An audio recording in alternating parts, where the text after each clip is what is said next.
Hunters, your favorite best ball show hosted on Player Profiler. I'm Bradley, your host tonight, and guest appearance from Dan Williamson of the GOAT District at Overhyped Sleeper on Twitter. I guess it's X now. Welcome, Yes, Dan. Thank you to you for joining us here on Stack Hunters tonight.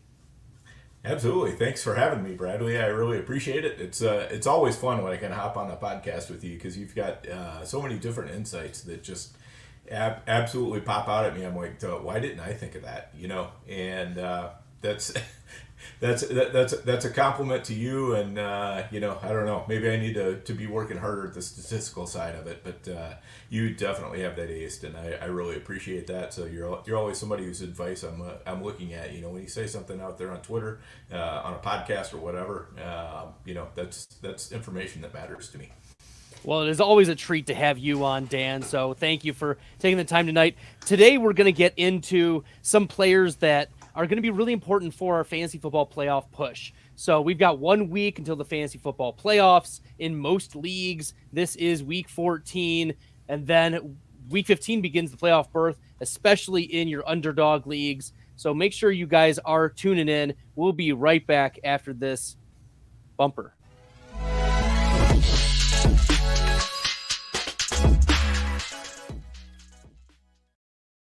All right, Dan, we've got 1 week left until the fantasy football playoffs. And, we kind of know where we're at. Most of our leagues are determined.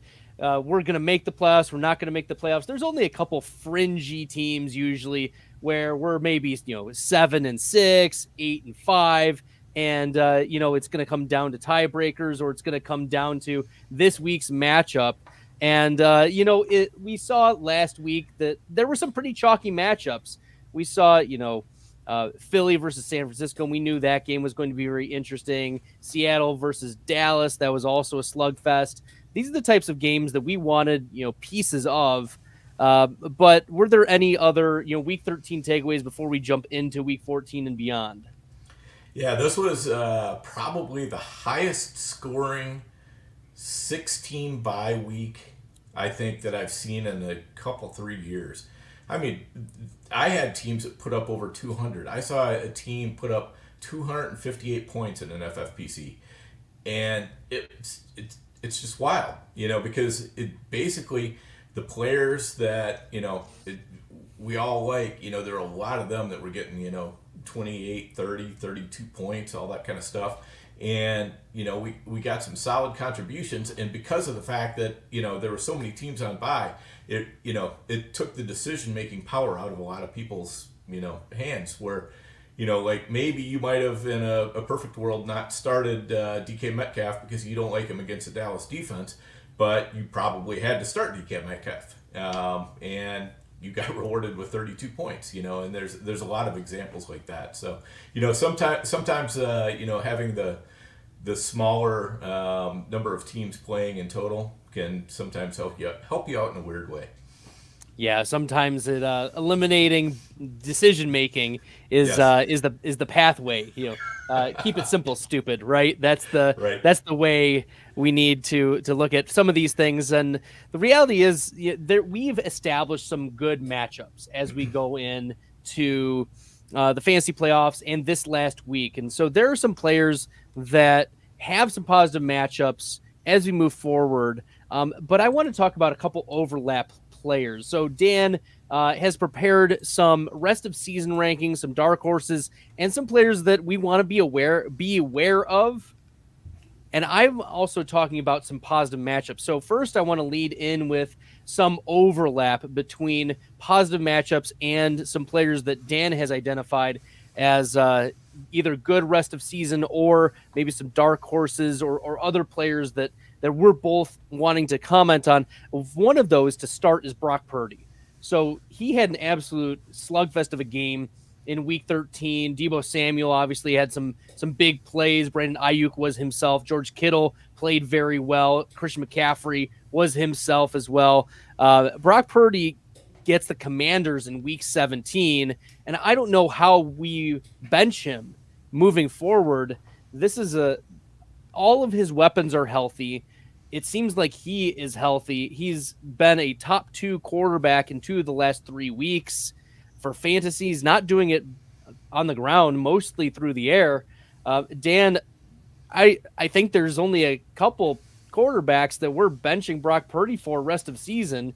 What is your take on Brock Purdy? Yeah, I would absolutely agree with that. I mean, he's kind of like the consummate point guard in basketball. Just dishing out the assists left and right, and he's playing within the system and playing within the offense exactly how it needs to be played. This is why Shanahan has kind of been looking for a guy like this all along. Only that he thought that maybe it looked more like Trey Lance than Brock Purdy, and it turns out that Brock Purdy is what he really needed. So, Purdy's just mobile enough. I think it may be a perfect world. Shanahan would like to have everything that Purdy has plus a little bit more mobility. But you know what? Perfect situations almost never exist. Unless your name is Patrick Mahomes or something like that. It's so yeah. I'm loving Purdy. I've actually got a team that's running super hot in the NFFC, the RotoWire online challenge. I'm in the top 10, number 4 of the whole contest, and I've got a team this team is just loaded with San Francisco players. It's got McCaffrey, it's got Ayuk and Deebo Samuel, and also Brock Purdy. And I've been playing Justin Herbert at quarterback. And now I'm having to switch over to Purdy because it's too juicy to pass up. Yeah, you mentioned Patrick Mahomes, though, as a player. He, however, shows up on your list of beware ofs. And before we get into why, I just want to put it out there. Billy Muzio, one of my friends in the industry, very close, a person that I respect, one of the strongest rankers, high stakes savant. And director of operations here at Player Profiler. So shout out to him. He had me on this past offseason, and we were talking about player projections and man versus machine. And I came on, and I don't know, it was viewed as a hot take at the time that I had Patrick Mahomes outside my top 5 of projected quarterbacks for this year. And I was not drafting a lot of Mahomes except in Travis Kelce stacks because, we're always stacking, right? Stack hunters. I need to stay on brand, right, Dan? If I'm not doing that, then what's the point of this podcast? But I went on and I said, he's going to be quarterback 7, quarterback 8. He's going to be outside the top 5. And Billy was digging at me. He's like, "Come on, Bradley." And he's like, no hate toward Patrick Mahomes. It's just that I like a lot of other quarterbacks better, and for their value and the offensive system around them, the offensive players. We have more questions about these wide receivers as evidenced by, and now he's quarterback 7 in fantasy points per game, right? And we just saw 19 points put up against the Green Bay Packers. And shout out to the Packers, though. Like, they've really come on hot over the last 4 games. Jordan Love looks like a top 5 quarterback, and in terms of passer grade and NFL passer rating, touchdown passes, yards, all those things. But Mahomes is on your beware of list, Dan. Is it anything specific, or is it just like this has been a season-long accumulation of struggle for Patrick Mahomes to access those elite games as we move forward? Yeah, so basically this is, supporting cast matters. And Mahomes just does not have the supporting cast to allow him to maximize his talents. And what we've seen is a fundamental shift, especially over the past 5 games or so. Mahomes over the past 5 games is quarterback 14 in the FFPC scoring. If you throw out Joe Flacco, who would actually be quarterback 14, but he only played 1 game, so we'll throw him out. Otherwise, Mahomes will be 15. So, but still, 14. That's terrible for Mahomes. And but we've been seeing it within the game because they're relying more and more on the running game and Pacheco. And you can see that he's having a harder and harder time getting the ball to Kelce as much. Kelce's targets are down. He's been dropping a couple more balls than usual. And just, it hasn't quite been that usual magic with Kelce. And really, other than Rashee Rice, there's nobody else that he's really developed any sort of chemistry with. So, the offense is doing what it needs to do to stay in games, and it's running the ball, which it's doing pretty well. And that's just kind of taking it out of Mahomes' hands. So, you can't just sit there and say, I'm going to start Mahomes on reputation forever and ever. This is the playoffs. You've got to start the guys that are going to win you games. And if that's not Mahomes, you got to push him to the side. Well, one of the guys who is winning games for us is C.J. Stroud at quarterback. He's been absolutely crushing it with Nico Collins, and we RIP our Tank Dell shares, right? But Dalton Schultz, when he's been out there, has been very good for us for fantasy. We saw Dameon Pierce get into the end zone recently, but with an okay defense plus C.J. Stroud just airing the ball out, you put him as your number 5 quarterback rest of season, Dan. That might be a little hot takey, but he's played very well and leads all quarterbacks in passing yards over the last 3 weeks. CJ Stroud, he's got a pathway to be not just a quarterback one, but a mid-pack quarterback one. Talk to us a little bit more about CJ Stroud. Yeah, so I think, with Stroud, obviously you're concerned that out of the next 4 games, he's got the Jets once and he's got Cleveland once. But he's shown an ability that even in those games, he's not going to put up a terrible score for you. Might be more like 20 points rather than 30 or 35 or something like that. But he's going to do pretty well. And, I'm just getting more and more confidence in him. Last night we had 3 legends of high stakes on the GOAT District, if I can put in a shameless plug.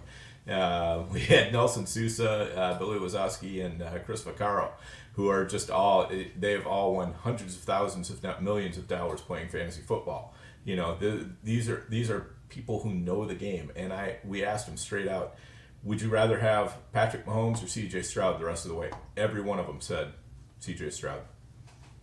Yeah, even with those matchups, for sure. And the Cincinnati-Kansas City game at the end of the season is not what it's going to be cracked up to be. Although, Jake Browning, over 300-something yards passing, maybe we're going to eat our words. Who knows? Maybe that is going to be a game where it's a little bit more exciting than initially thought. One player that is showing up multiple times as we get into what Billy Muzio likes to call these shootout weeks, right? Into the playoffs and during the playoffs.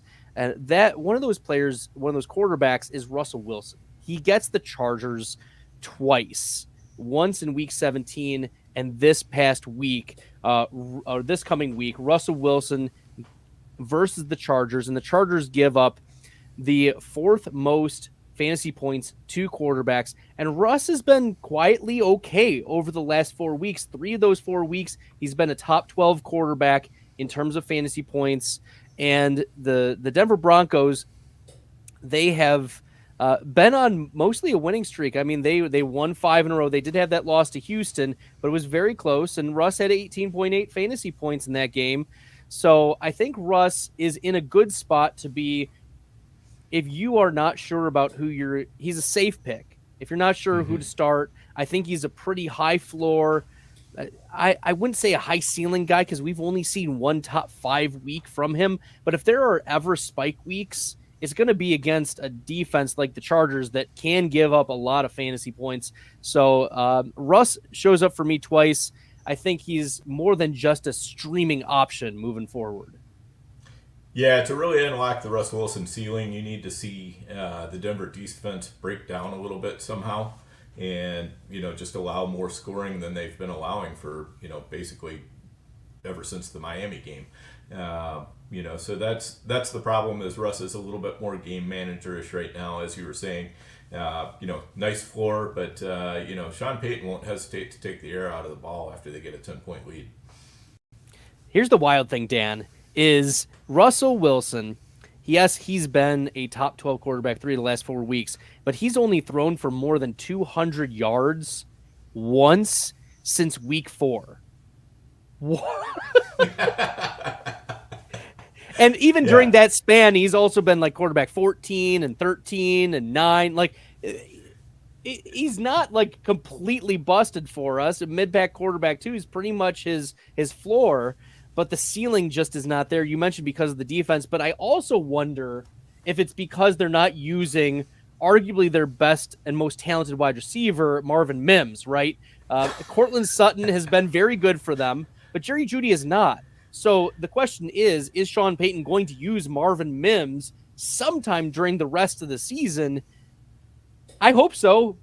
Like, the matchups are good against the Chargers, but I have concerns. Like, we don't have confidence putting in anyone other than Cortland Sutton from that wide receiver core into our starting lineups.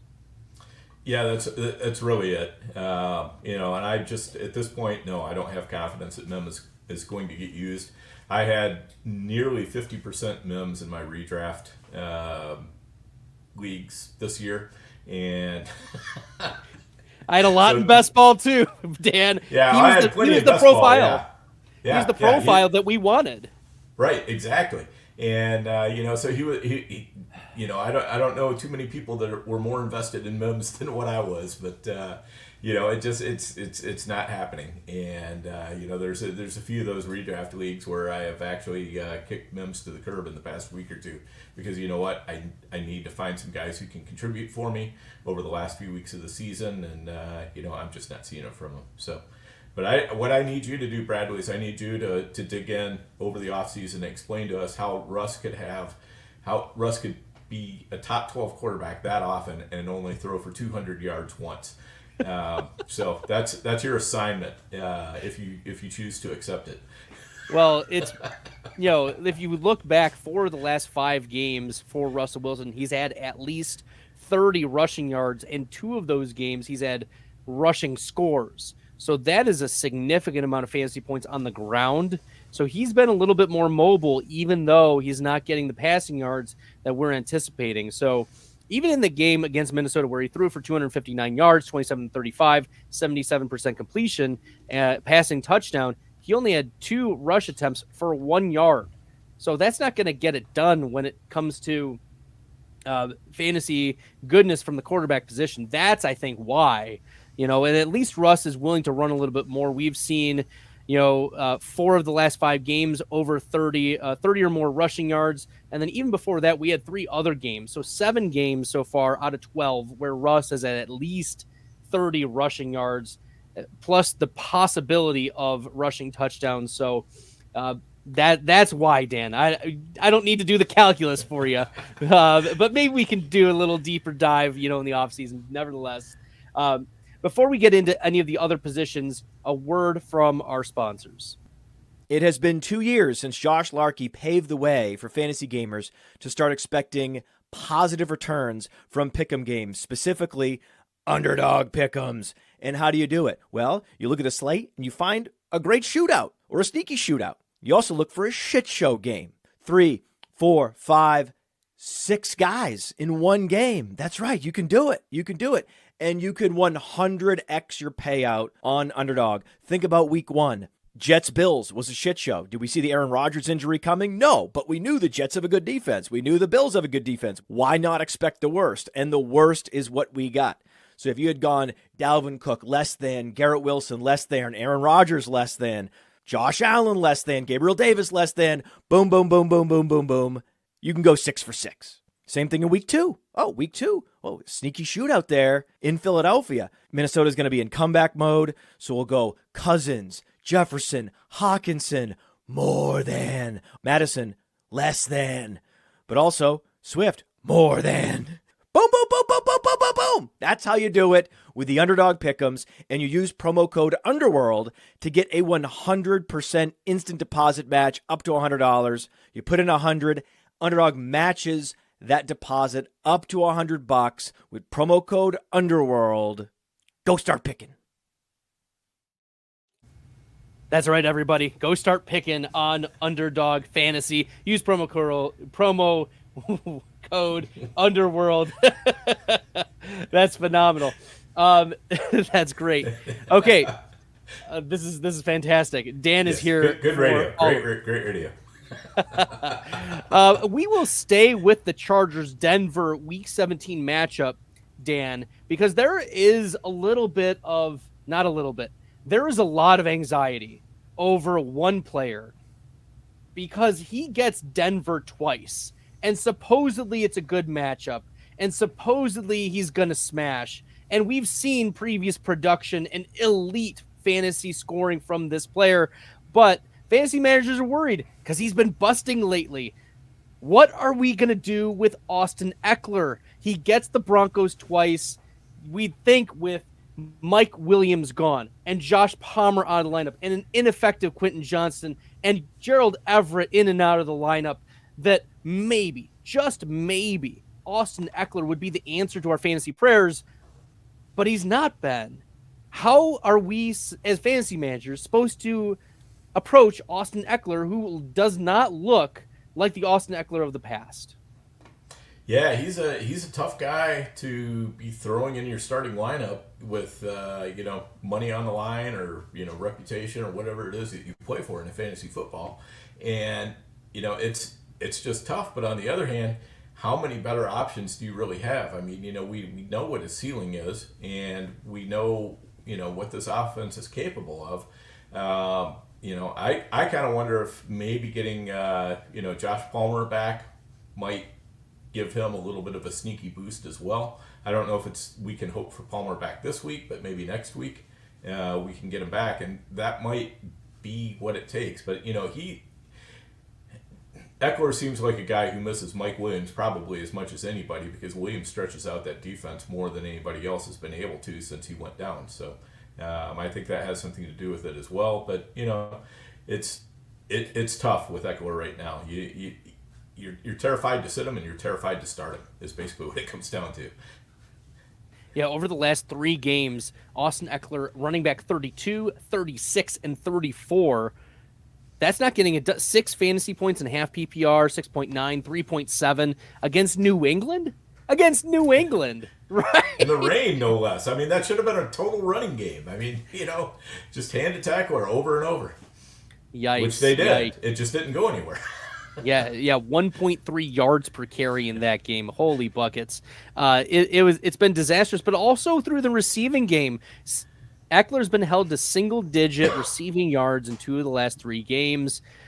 He's also had a case of the fumbles, right? 2 fumbles over the last 3 games as well. Things have just not gone his way. He gets Denver, who, as you mentioned, has been a much stingier defense as of late. And one of the reasons why they went on that 5-game winning streak to get them back into playoff contention. It's Denver, and then as Vegas. Ekeler missed the Vegas game before, but then Buffalo in week 16, and then at Denver again in week 17. Man, oh man. Yeah. Josh Palmer's window was opened to be activated from the IR today. So that is somebody, if you are in, you're still running waivers and he's somebody that you see on the waivers, I think it's worth picking up. He could be a flex option for us, but I think Austin Ekeler is one of those players that you're going to look really smart if you bench him and he doesn't produce. You're going to look really stupid if you bench him and he goes off for that streak of week 8, 9, and 10 when he was the running back 6, 4, and 4, in the week and averaging nearly 20 fantasy points per game and a half PPR. Like, Dan, this is a very polarizing player, and I think that the problem is the Chargers offense overall just does not look good. So how can we have that trust? We got to start Kyren Williams over him. We have to be starting other players like Zach Moss, I think, deserves to be starting over him at this point as long as Jonathan Taylor is out. You're starting Isaiah Pacheco. You're starting Bijan, Jahmyr Gibbs. Especially if Najee's out, you're starting Jaylen Warren over Austin Ekeler this week. Maybe that's a hot take, but call me out on it, Dan. Like, it's okay. No. I think, because the thing is, I mean, he is on my beware list, and he's probably the one that's got the highest range of outcomes. Like Pollard is on my beware list as well, but he's somebody that, if I'm stuck, I don't really mind starting him. And it's hard to come up with starters that are better than Pollard. It's just my expectations are lowered on him, but I feel like he's got a more solid floor. With Ekeler, I'm just not sure where that floor is. And Saquon kind of fits in that same category. Somebody who I'm not sure where the floor is from week to week. I know the ceiling is there, but there's no floor underneath it. So, guys, you sometimes have to be aware of running backs for different reasons, and those are a couple guys that I'm being aware of for different reasons. Pollard and Ekeler. Yeah, Pollard and Ekeler. In particular, Pollard. At least Pollard has recently gotten into that back end running back one territory over the last 3 weeks against Carolina, Washington, Seattle. Those have been good matchups, though. Like, those have been very positive. Dallas has very much been in control of those games. Philadelphia in week 14, we look back week 9, Tony Pollard finished as the running back 28 that week with 7.8 fantasy points. Decent on the ground, but did not fall into the end zone. And I think the floor is, back end running back 2 for Pollard, given the volume. But you're probably starting him. The floor is higher for Tony Pollard than it is for Austin Ekeler. I think Pollard over Ekeler is the play, regardless of matchup, moving forward. Yeah, pretty much. I would agree with that as well. All right, let's take a look at a couple other plays. Obviously, Christian McCaffrey gets some of the juiciest matchups moving forward. Seattle and Arizona, obviously, those are plays. But, Dan, is it Eli Mitchell as a handcuff, or is it a player like Devin Singletary? Who is more valuable at this point in the season? Like, it's shootout, playoff time. Like, we know what the San Francisco 49ers are willing to do. And if McCaffrey goes down, is it worth that value? I think that's like a line of demarcation for me that I'm having a difficult time discerning. Like, should I drop a player like Singletary, who's back end running back 2-ish, or Eli Mitchell, who is a 0 most weeks unless McCaffrey's out? Yeah, so I actually, way back at the beginning of the season, you and Billy did a podcast, and Mitchell was one of, I don't remember if it was you or Billy, but one of you was fading him, basically completely. And it was for the reason that, he can be, he could be hero, but turn to 0 so quickly. I mean, we don't like to call players injury prone, but, if you're going to call a player injury prone, he's probably the guy that you might think about doing it with. And, also we've got Jordan Mason hanging around, and we've seen Mason getting some touches as well. I just have more confidence in Singletary that he might actually seize a usable role in the offense without Pierce going down. And also that if Pierce does go down, I'm a lot more confident in what Singletary is going to be able to do with the Houston offense than I am with Mitchell with the San Francisco offense, because I think the San Francisco one is much more likely to turn into a committee than what it is with Singletary. Yeah, I hear you on that. We saw what Devin Singletary was able to do with Dameon Pierce out. But we're going to pivot here for a second, Dan. I don't know if he's on the show sheet, but he is showing up in the comments, a different Mitchell. And that is Keaton Mitchell, the Baltimore Ravens running back, who's been getting more involved as of late. Obviously, the bye week, week 13, we didn't get to see. But we did see an increased amount of snaps. We saw 11 touches in week 12 against the Chargers, where he finished as the running back 22. And 3 of the last 4 weeks for Keaton Mitchell, he's been a top 24 running back. And Gus Edwards is kind of, taking the back seat. And Keaton Mitchell is kind of jumping up a little. The yards per attempt is very, very high.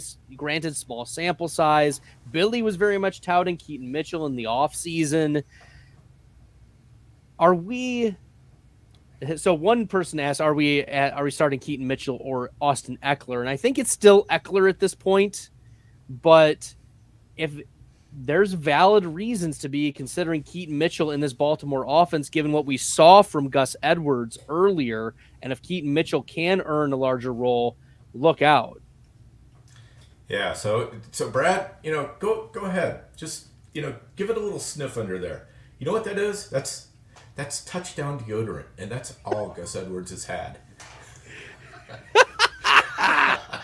Phenomenal. That's outstanding. That's why you guys come and listen to the podcast for insights like that. Dan is brilliant. This is great. I love it. He's like LeGarrette Blount 2.0. Like, this is clearly just a touchdown gobbler. This is Right. clearly it. And Keaton Mitchell has the juice. Like, if you watch the film, the PFF rush grades, the yards after contact per attempt, the yards per attempt itself, the reality is Keaton Mitchell, he's played very, very well. And the other thing, and I don't know if other people have spoken about this, but the Baltimore Ravens are willing to take a couple shots down the field every game for Keaton Mitchell out of the receiving game. Obviously, he's not like Austin Ekeler at this point, but it's encouraging for us to see that yards per target just very, very high for Keaton Mitchell. And it's intriguing if you can have a player who can just eke out of the backfield and who has juice just to manufacture touches. Keaton Mitchell is someone that could be a fantasy league winner given the role that we've seen previously for this Baltimore running back. And to take it aside, I know, Dan, I feel like I'm on my soapbox here, but J.K. Dobbins could have been a top 5 running back this year if it not been for the injury. And I had so much freaking J.K. Dobbins, my beloved. I think I had 33% share on Underdog Fantasy. So, yeah, I was pretty overweight on Dobbins as well. So, and I've got I got Keaton Mitchell in my dark horses for a reason, because I think if Baltimore gets out there and does some self scouting over the bye week, which I'm sure that they did, I think that they're going to find that getting him more touches, Gus Edwards, he's great at short yardage. He's great around the goal line.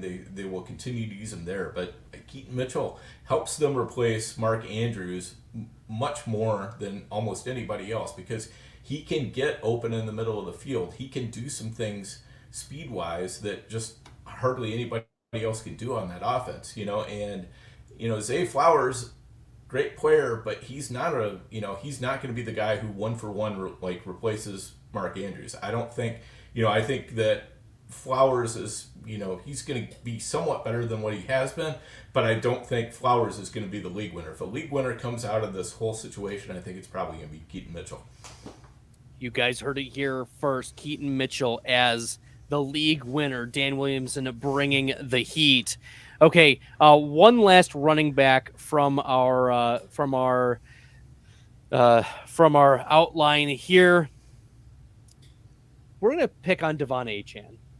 We're gonna pick on him because Dan and I in the pre-show meeting were talking about our Devon Achane shares and Raheem Mostert staying healthy and all of that. But Devon Achane was able to just gobble up a lot of garbage time work. And I think that that's going to be the formula for success, because McDaniels was willing to keep Achane on the field when the game was in hand. So I don't know if it's just we want Achane to get some more touches, or like he has him on his fantasy team. But I think Achane is an auto start rest of season. Yeah, totally agree. And I think there's a couple things going on here. I mean, Mostert was so huge early in the season, but if you look at what he's been doing lately, he's really kind of fallen off. I mean, I think he's wearing down a little bit. He is older, he is a smaller back. He's been asked to carry a pretty heavy load while Achane was on the injured reserve. And so now you have Achane coming back with fresh legs, and what I see happening is, while the game is still in doubt, it's going to be kind of a mix of Mostert and Achane. But then when the game is in hand, I think they're probably going to be using Achane and then maybe switching over to Jeff Wilson to salt the game away. And I think they're just going to say, what, we're going to hold Mostert, we're going to try to keep him fresh for the playoffs. And so Achane really kind of gets the best of that whole world, which is why I've got him in there in my dark horses, and I've got Mostert in there as my beware of. So, it just kind of feels like it's sitting that way to me. What do you think, Bradley? Yeah, it's certainly trending that way. Achane coming off of the IR and eased back in pretty clearly. Like the Miami Dolphins were extremely conservative with him mid-season.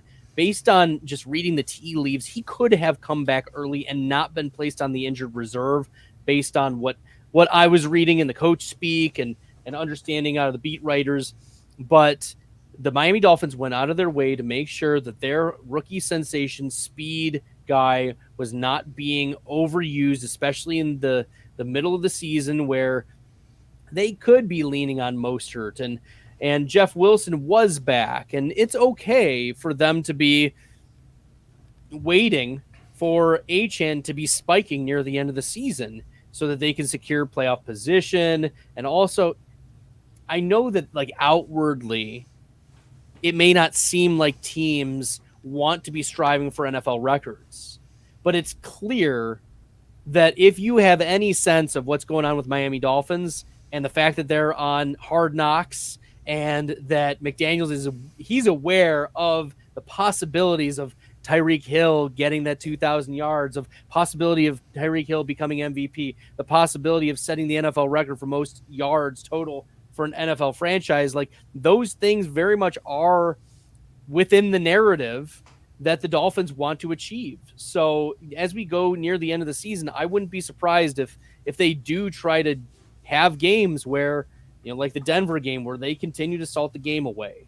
And Achane can very much be a part of that. Yeah, definitely. Yeah. McDaniel knows he's one of the smartest guys in the room, and I don't think he's above going out there and doing a few things to prove that point. We will pivot here to the wide receiver position. We've spent too much time running down the running backs. Instead, we're going to talk about a few players. One of them has already entered into the chat. He's already been mentioned once before, and that's Puka Nacua. He is the face. He is the thumbnail of tonight's podcast live stream. So if you guys haven't checked it out, shout out to our thumbnail team because it looks like a really baller thumbnail with Puka Nacua. But Puka is a player that I had been tweeting about since March, and I'd been saying, hey, like this is a player with great PFF receiving grade, great yards per route run, and the Rams were in desperate need of a wide receiver too. It's clear that Van Jefferson was not the answer. It was clear that Ben Skoranek was not the answer. And Cooper Kupp, I think that Sean McVay had gotten fatigue over using Tyler Higbee as the second option. And they were looking for a guy who could step in and be the number two. And Puka Nacua has not just been the number two, but oftentimes the number one for this Rams team. And not only has he played very well, but this playoff schedule is very nice. He gets the Giants in week 17. He gets the Commanders coming up. Like Puka Nacua not only has the ability to be one of the best rookie seasons that we've ever seen from a wide receiver, but also a league winner for us, Dan. Is that a range of outcomes that you see for Puka Nacua? Yeah, I've got him in with my dark horses. I mean, I don't think he's a slam dunk, but I certainly feel like he's got that within his range of outcomes.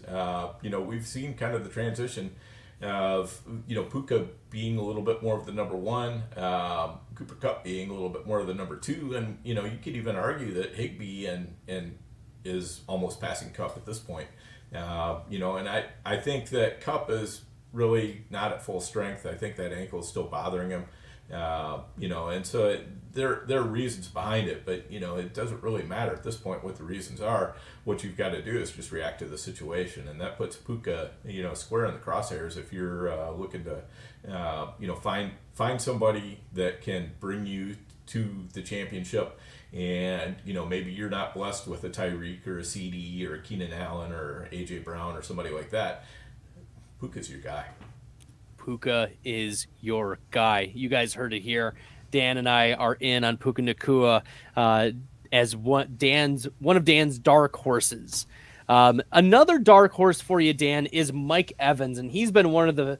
I'll make the argument that he's the fantasy MVP for this year because so many people were out on Mike Evans, a 30-year-old wide receiver, a big-bodied wide receiver who had not earned more than a 20% target share each of the last two seasons. And maybe that was due to Tom Brady just being checked down king. But he's experienced a renaissance of a season with Baker Mayfield willing to throw the ball down the field. And we've seen Mike Evans get the touchdowns and the yards. He's already over 1,000 yards yet again. So Mike Evans as a dark horse, love to hear your take on why he is your number one dark horse. Yeah, so with me, the debate on Evans was, do I put him in with the dark horses or do I put him in with the top 5 rest of schedule? So that's where I'm at on him. And what a gift in the draft rooms. Here's a guy who's basically being drafted at his floor, like where you had to take him. There was no place to go down. It was just all upside from there. So it was kind of an easy pick to make. And he's done fantastic. I mean, I definitely had questions about, how is Baker Mayfield going to do, hooking up with Mike Evans. It felt to me like maybe Godwin is a little bit better fit for his skill set. But you know what? The cream rises to the top. The talent's right there. That's Mike Evans. And, so if you've got him, man, it's all gravy now. Well, one of the players who we had not been getting gravy from earlier this season was Christian Watson. And my boy, Christian Watson, I've been drafting so much freaking Christian Watson. And it had been kind of disastrous, Dan, for most of the season. However, over the last 2 weeks, 20-plus fantasy points. It's been looking very, very good, except now we're back at it with the hamstring injury. We are monitoring this situation very closely. If Christian Watson is healthy moving forward, he's got 2 major plus matchups as we get into the shootout season. The Giants and the Buccaneers, both among the top fantasy points allowed to wide receiver teams and matchups. So if Watson is not able to go, Jayden Reed, I think, is the next man up. And Reed has played very well. He's gotten the touchdowns. He's earned some targets. It's the Green Bay Packers want to get him 1 or 2 end arounds as we go through the season, every game. And but if Christian Watson is available, Jordan Love, let's take a step back. Like, he was one of your dark horses, Dan, that we didn't get to mention. He has been a top 5 quarterback in terms of passing yards, in terms of touchdowns, in terms of PFF passer grade, in terms of big time throw rate, average depth of target, and NFL passer rating over the past 4 weeks. So this is a player who has just completely turned a corner, and it's no wonder that we're seeing a difference in this Green Bay Packers offense because they're hyper targeting Christian Watson, their best player. So if Watson is out there, look out. But I still think Jayden Reed is a nice little flex play if Watson's not able to go. Yeah, I drafted the crap out of the Packers this past offseason. I was in on Watson. I was in on Jayden Reed. I was in on Jordan Love. And, the first couple weeks, Love, everybody's talking about, this TD grade is unsustainable, which it kind of was. And he went through a little bit of a slump. But you know what? He kind of started to figure it out. And our last 5 games, we've seen a lot better play out of Love. And part of it, I think, is just due to the fact that he's also got so many brand new weapons, they're in their first or second year. And that's pretty tough to integrate a new quarterback who's just learning to start and all new weapons, most of whom are just learning to start, and you're throwing them in there and you're saying, go play with the big boys. And so it's not a surprise that it took a little while for that to get sorted out. But if you had the faith, you had the confidence, you held on to those players through the dark times, you're getting rewarded right now. So now is a good time to get them in your lineup if you need them. There we go. We are going to get rewarded a little bit. We've got one other player that shows up as a positive matchup against the Giants in Week 16, but he ends up on your beware of list, and that is Devonta Smith. Why should we be aware of Devonta Smith? Is it just Dallas Goedert, or are there other factors at play? Yeah. So this is a guy who I was debating back and forth. Should he be on the beware of list or should he be on the dark horses? Because nobody really thinks of him as an alpha, but he's been playing like an alpha, even more so than A.J. Brown over the past few weeks. But, also we're going to see Dallas Goedert coming back. That's definitely going to influence it. Like last year, when Goddard was out, Smith went bananas. When Goddard came back, he went a little bit quieter. Same thing could happen this year, but it doesn't mean it's necessarily going to happen that way.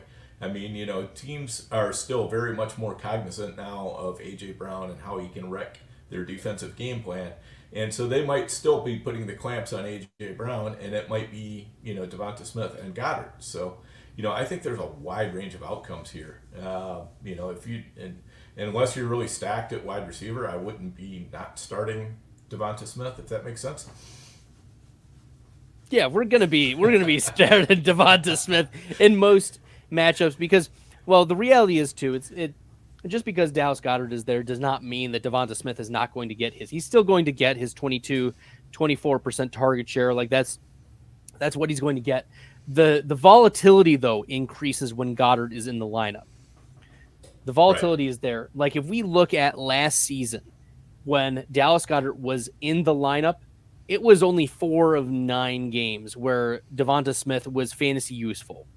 But Devonta Smith was fantasy useful every single game that Dallas Goedert was out last year. Every single one, minimum 8 targets every single game. So he is a target. It's like he's elevated to the 1B just alongside A.J. Brown if Dallas Goedert is out. But when Dallas Goedert is in, it seems like he's the one who takes the hit. At least, in the his range of outcomes becomes much wider when Dallas Goedert is in, because Goddard's a respectable tight end, and he's going to be a starter. He's going to be a top 12 tight end every single week. You're starting him unless you have some of the other tight ends that we'll be talking about here in just a moment. But before we get into tight ends that you should be talking about here at the end of the season, I want to talk about some tailgates shows that I'm going to be doing here on Player Profiler. For many of you, I do the Thursday night tailgate every Thursday from 7:30 to 8.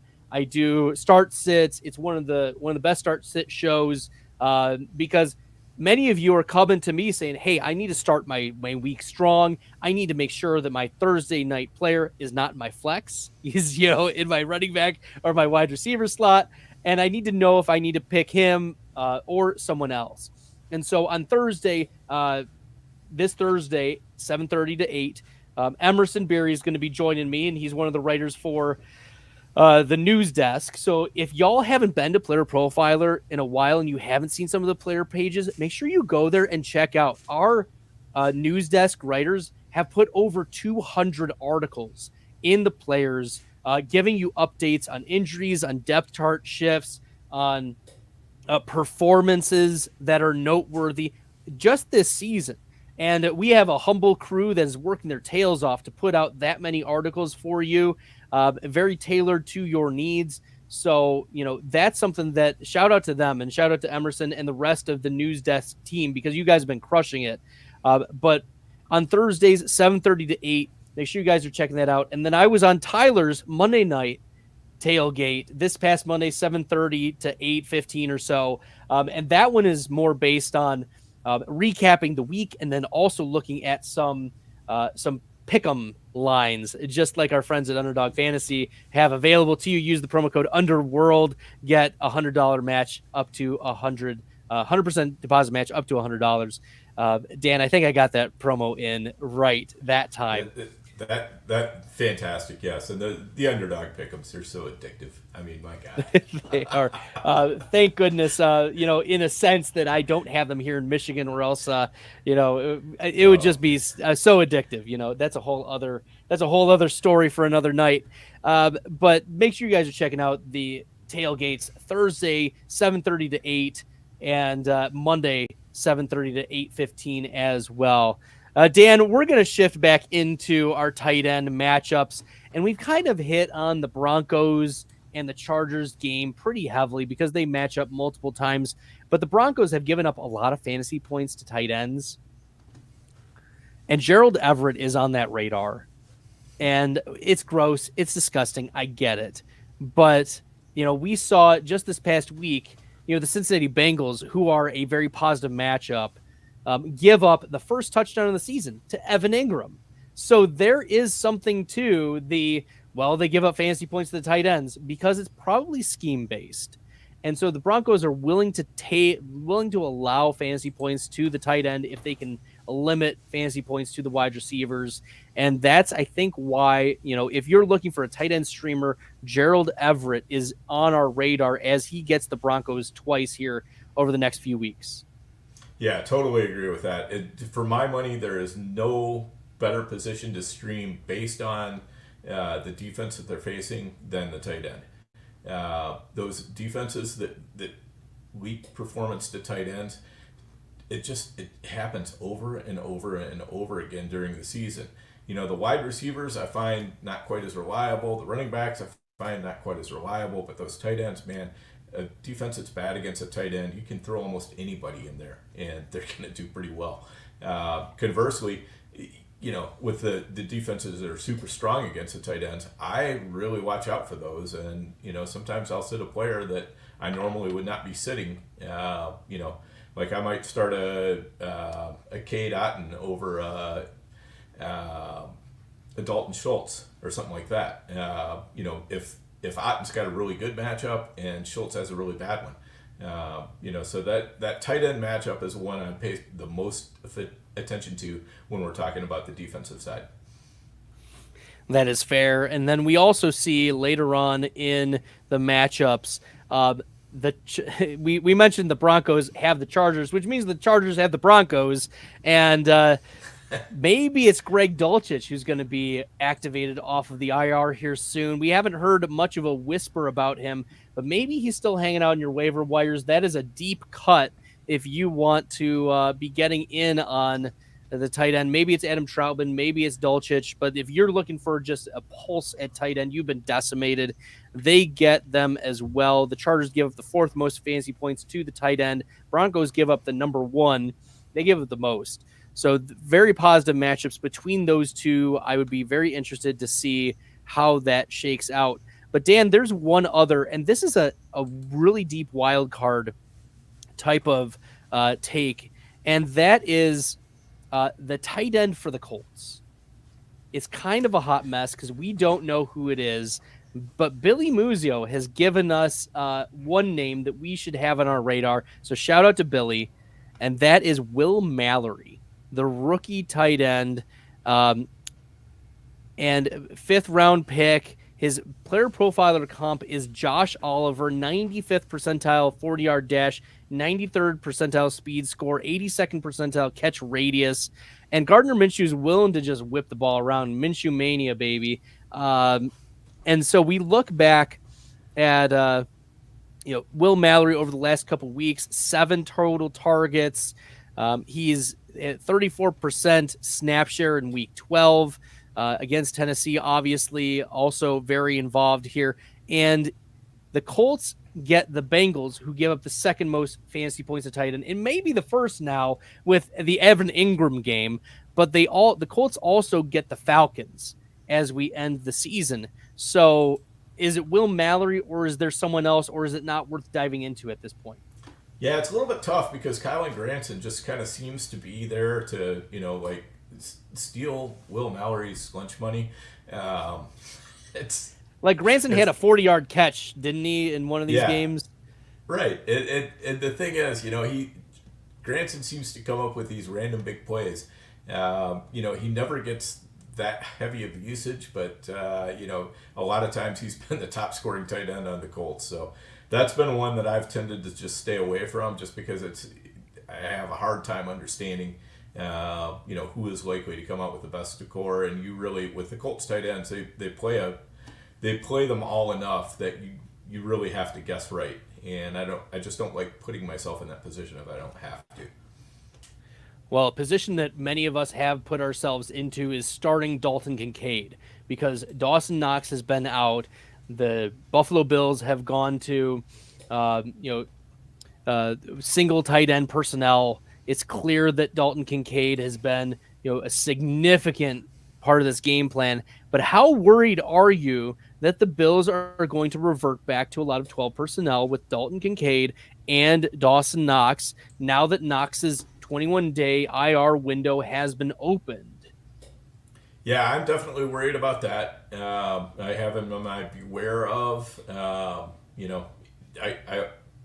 could have put him in the dark horses, but he's a guy that I think just having Knox back around is going to take just enough off of his upside that I can't really put him in as a real league winner.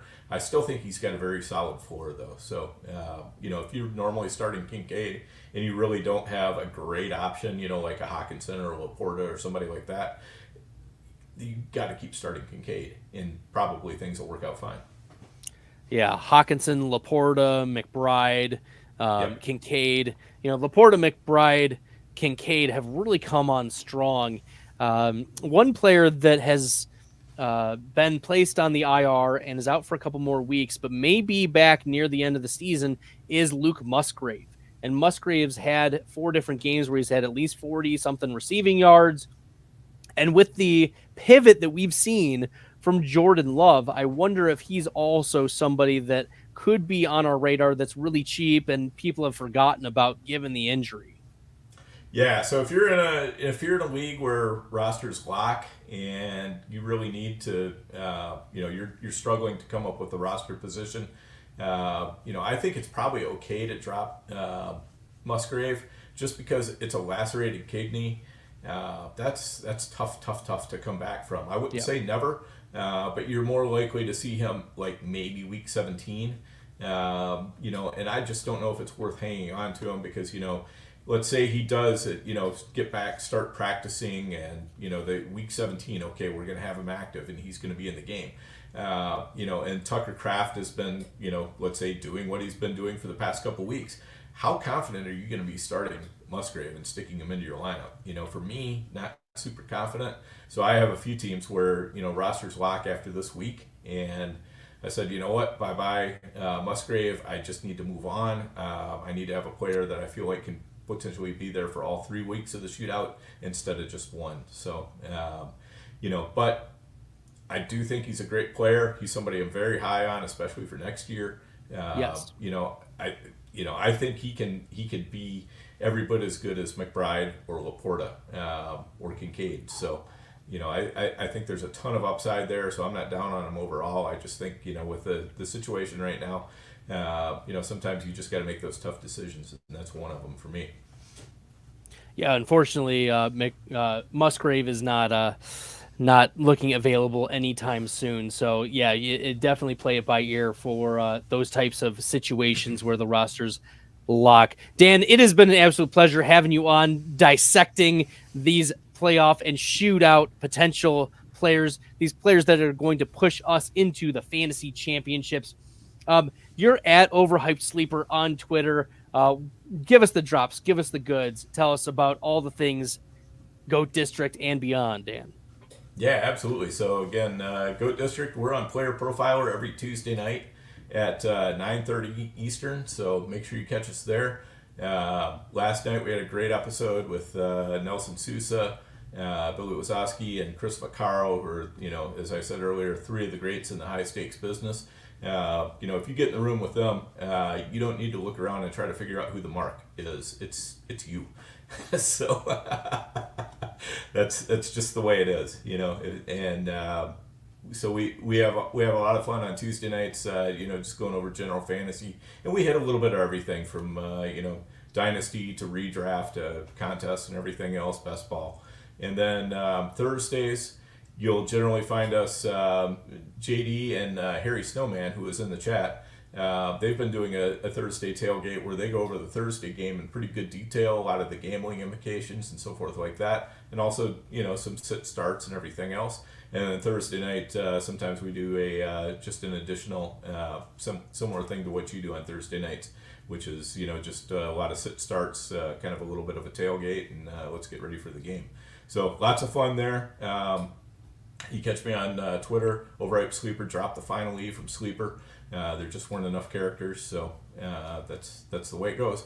And you feel free to hit me up, DM me or whatever. You got a question or anything like that. I pretty much will always respond and try to help you out as best I can.